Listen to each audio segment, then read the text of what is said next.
Nesse vídeo eu vou te mostrar tudo o que você precisa saber para nunca mais confundir cerâmica fria com cerâmica, ou porcelana fria com porcelana, ou biscuit com massa cerâmica.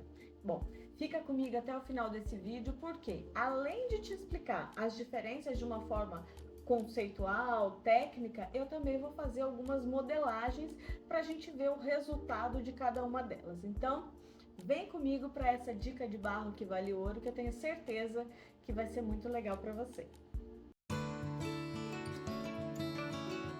Se você está chegando por aqui agora e ainda não me conhece, eu me chamo Corina Costa, sou arquiteta e ceramista por paixão e professora por vocação. E estou aqui para te ensinar a fazer cerâmica em casa, gastando pouco e podendo lucrar alto. Nesse nosso encontro de hoje, o que eu quero te mostrar é justamente esse aspecto que muitas pessoas confundem entre os tipos de material que a gente pode usar para fazer peças refinadas, delicadas, como essa que eu estou usando aqui, ou mesmo como essas que fazem parte da minha coleção de joias de cerâmica, a Mulheres Brasileiras.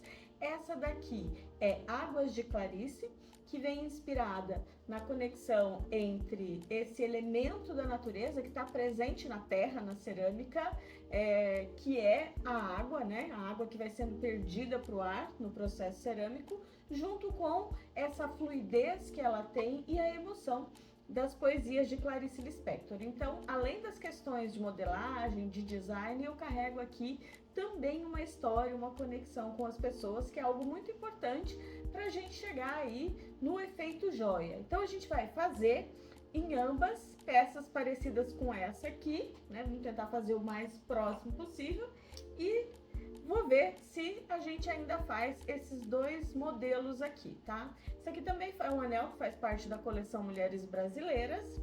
Ele é argilina, que vai unir essa coisa geométrica, racional, da arquitetura de Lina Bubart com o pensamento, Essa coisa da exatidão, que é algo mais masculino. Então, essas linhas todas que vem aqui. E aqui eu tenho um pingente, que eu ensino para as minhas alunas no curso e mentoria de joias em cerâmica, tá? Vamos ver como é que fica isso feito nas duas porcelanas que eu vou trazer aqui para você. Também aproveito para te falar que, se estiverem abertas as inscrições para a imersão Transforme Sua Cerâmica em Arte de Vestir com Nericome, se inscreve, procura o link aqui na descrição do vídeo e vem comigo para aprender a fazer peças como essas que eu estou usando aqui, tá? Então, se você quiser saber mais sobre o Nericome, me pergunta aqui, deixa a sua pergunta que eu vou te responder com maior amor e carinho. Pode ser que você encontre esse vídeo no momento em que eu não tenho uma imersão aberta, mas aí você também encontra aqui embaixo o grupo do WhatsApp, onde eu tenho uma lista de espera. Vamos lá, então, falar um pouquinho sobre essas duas massas que eu tenho aqui, tá? Essa é uma porcelana nacional e essa daqui é uma massa de modelagem, uma pasta de modelagem, Originalmente conhecida como biscuit e hoje ganhou esse apelido de cerâmica fria, mas que na verdade é um biscuit e que neste caso aqui ela é importada, ela veio da Itália, tá? Eu comprei aqui no Brasil, mas ela não é um produto nacional. Existem similaridades na coloração, alguns efeitos finais que podem ser entendidos como parecidos, mas na verdade a porcelana de fato é aquela que vai nos permitir ter um acabamento mais refinado, delicado e mais próximo do que a gente define aqui como sendo o efeito joia, tá? E eu vou colocar a mão na massa pra gente ver como é que vai ser isso. Vai ser a minha primeira vez, minha estreia aqui com a porcelana fria, então espero conseguir fazer o melhor possível, já que eu estou experimentando um material novo. Assisti um monte de tutorial, mas o meu mão na massa vai ser ao vivo aqui com você, Para que elas servem? A gente pode dar finalidades parecidas em alguns aspectos, ambas podem trazer condição de fazer detalhamentos, coisas delicadas, trabalhos manuais bem pontuais, de diferentes coisas. Mas é fato que tudo aquilo que precisa de uma segurança, de uma durabilidade maior, como um utilitário, por exemplo, né, uma caneca, onde eu vou colocar um líquido que eu vou consumir, não é indicado que a gente use a massa fria aqui, tá? Ela precisa ter uma série de outros elementos de segurança que esse material não vai condicionar. Inclusive, não resiste bem à água nem à umidade, enquanto essa massa aqui, depois de queimada, tem aí uma durabilidade infinita, né? A gente costuma dizer que ela é atemporal, não é à toa que hoje a gente usa, ainda hoje, né? A gente usa o recurso de estudar os restos cerâmicos, né, de sítios arqueológicos, para que a gente possa compreender um pouco melhor como eram os hábitos daquela civilização que não deixou registros escritos para a gente, mas deixou relatos de como era a sua vida através de coisas que faziam parte do seu dia a dia. Inclusive lá a gente via também a questão dos acessórios, tá? O meu foco aqui é pensar nessas peças pequenas. A princípio, a grande facilidade dessa é que ela não precisa queimar, enquanto essa daqui precisa sim passar por uma queima. E quanto mais alta essa temperatura, melhor a qualidade do resultado final e a durabilidade dela, chegando a ser muito resistente, durável, atemporal. Enquanto essa daqui não tem uma longa duração, existe na verdade uma grande fragilidade nesse material que com umidade ele vai tender a se deteriorar e pode estragar facilmente. Então, assim, se é qualidade, durabilidade que você busca, certamente você vai ter que optar por essa massa. Existe a questão da queima, que muitas vezes é um dificultador para muitas pessoas. Mas se você tem intenção de fazer peças como essas, pequenas que eu tenho aqui, existe uma alternativa muito viável, né? Inclusive essas peças foram feitas nela. É uma mufla, né? Como aquela que eu tenho ali, né? Vou pôr uma aqui na tela para você ver, que é um objeto refratário que vai dentro do micro-ondas e que pode sim chegar a resultados de queima de alta temperatura. Neste caso aqui, eu fiz uma queima de 1240 graus nessas peças em Nericome. Essa mufla, ela é muito mais acessível do que já de cara sair comprando, né, um forno elétrico específico para cerâmica. Não dá para queimar no forno de casa, precisa de um forno específico. E a mufla dentro do micro-ondas é uma alternativa que tem surgido aí pra gente ultimamente. Inclusive, se você quiser se aprofundar no assunto, vai aqui embaixo também na descrição do vídeo, porque eu tenho lá o link para você se inscrever no meu curso de queimas na mufla, tá bom?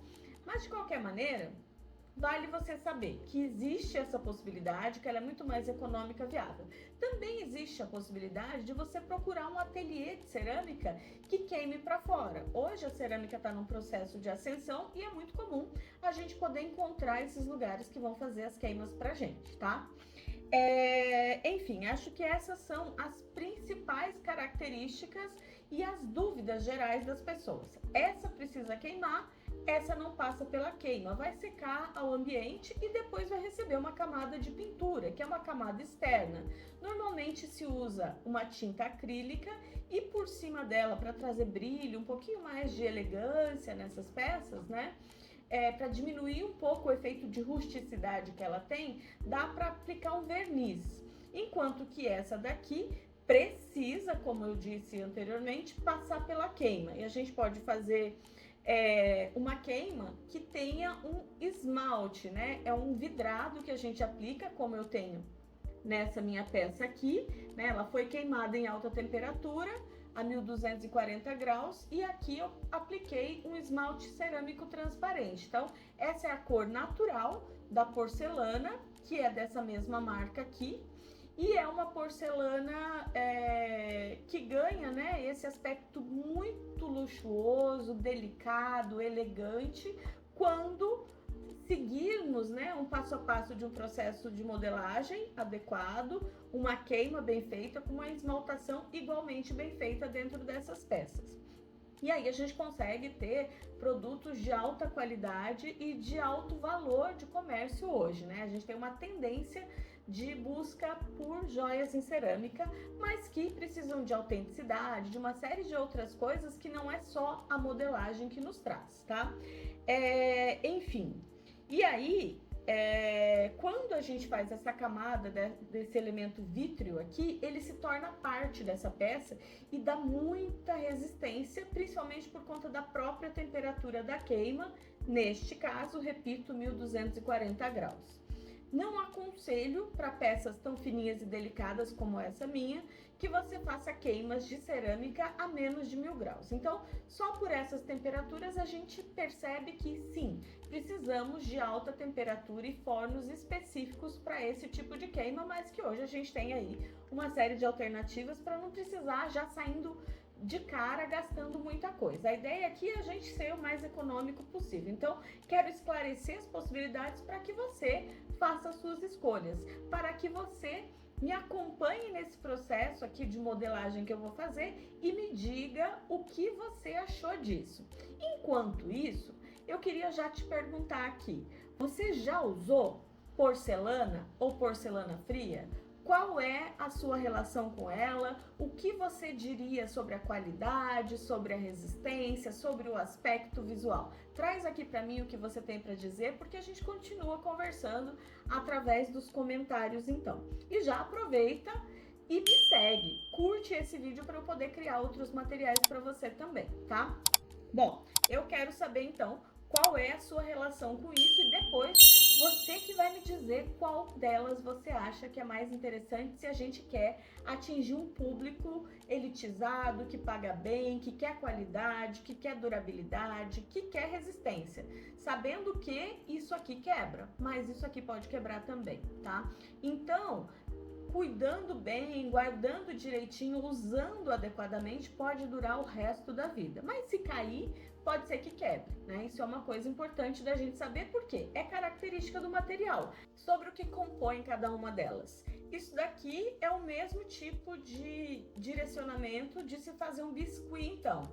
A gente vai encontrar amido de milho, cola, entre outros elementos. Eu vou deixar aqui a receita passando para você, caso você queira fazer a sua massa de biscuit em casa, tá? É bem fácil de fazer.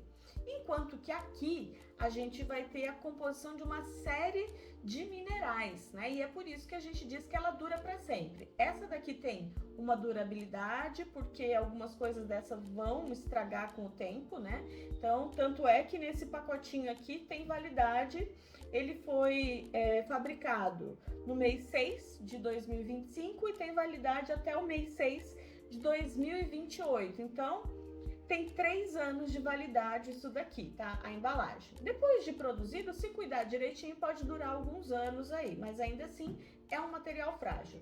Essa daqui pode secar, ficar fora do ponto de pasta de modelagem, colocou água de novo, ela fica pronta para usar outra vez. Então não tem tempo de vida útil. Depois de queimada, depois de esmaltada, pronta, pode durar para sempre, tá? Então acho que são características importantes da gente pensar. Durante a modelagem, a gente vai ver os aspectos, né? A facilidade e a dificuldade que a gente tem para modelar cada uma delas e como que isso fica numa etapa final da peça já acabada para a gente poder olhar.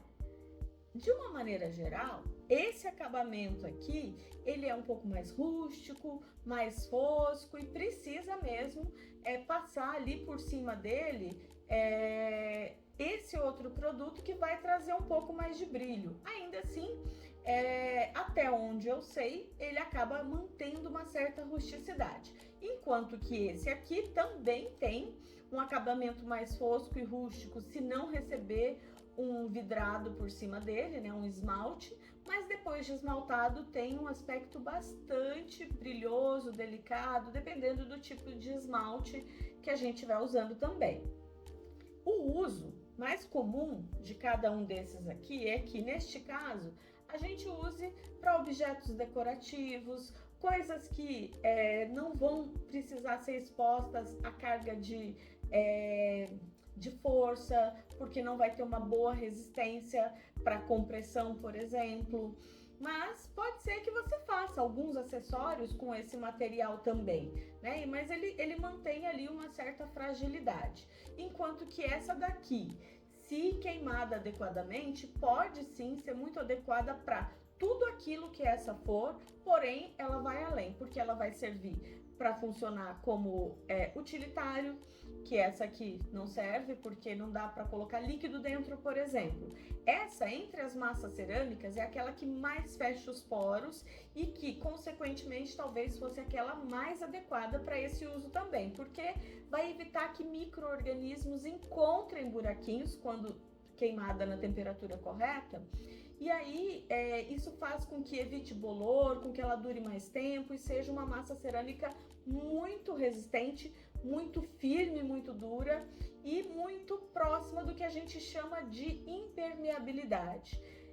Podendo ter de 0 a 3%, dependendo da marca, da onde vem essa terra aí também, mas em geral a gente vai ficar bem próximo de um grau de impermeabilidade. Num outro vídeo eu vou trazer para vocês aqui qual é a diferença entre outras massas cerâmicas e a porcelana, que pode ser bacana para você aprender. Mas é um assunto que tá na imersão e que tá também lá no curso de joias em cerâmica. Então, se você quer se aprofundar nisso, vem comigo para um deles, que eu tenho certeza que tem muito material lá para te auxiliar nesse processo também. Hoje, tanto uma quanto outra estão aí meio que em evidência, né? E a gente pode explorar isso de acordo com aquilo que for mais interessante pra gente. Então, assim, eu sou partidária da massa cerâmica, que tem uma coisa muito especial, que por ser terra, por ser ancestralidade, né?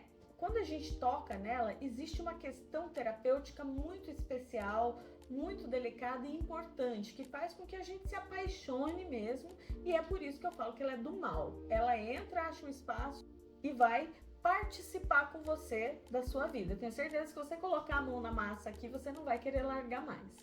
Por outro lado, essa daqui pode ser muito prática para quem está começando, tem medo de algumas coisas, tem medo de errar, não sabe aonde comprar um material adequado e tudo mais. Então, sim, pode ser um material de entrada se você quer estreitar suas relações com algumas atividades manuais. Em termos de preço, um pacote de 10 quilos dessa massa cerâmica aqui custa aproximadamente R$100, um pouquinho mais, um pouquinho menos, dependendo da época que a gente vai comprando, dependendo do fabricante que a gente encontrar. Enquanto que essa daqui, eu tenho aqui um pacotinho de 250 gramas e ela tá custando R$13,99, essa daqui que eu comprei recentemente. Então, essa daqui sai mais barato do que essa em termos de material. Mas lembrando que essa aqui ainda vai precisar passar pela queima, enquanto essa não precisa, vai ter só a aplicação de um verniz aqui por cima. Tanto uma quanto a outra podem ser coloridas, né? E recebem muito bem essa coloração por conta desse aspecto clarinho que a gente tem aqui. E foi isso que me permitiu fazer uma peça como essa. Aqui eu tenho mistura de massas coloridas, onde eu usei óxidos para esse efeito de coloração, enquanto aqui a gente vai usar outros tipos de elementos químicos mesmo, né, que vão trazer pigmentação, e sim, vai aceitar bem a cor. Então isso é um aspecto, apesar de serem materiais diferentes e que vão receber, né, insumos diferentes, ambas têm essa possibilidade. Nesse primeiro momento, então, o que a gente fez? Conheceu esse universo geral aqui e eu quero saber de você. De novo, repito aqui, coloca para mim o que você tem a falar sobre isso e me segue para assistir o próximo vídeo. A parte 2 desse aqui é onde, de fato, eu vou fazer a modelagem para a gente ver esse resultado. Então, fica de olho aí, aciona o sininho para não perder nada, me segue. Entra, né, nesse canal, porque aqui semanalmente a gente vai ter conteúdo de qualidade para você que está começando na cerâmica e não quer ficar errando por derrapar no mesmo lugar. Então é informação aberta, direta e profunda que eu tenho para te oferecer. Imagina só o que tem nos cursos então, hein? Vem comigo e vamos juntas voar alto.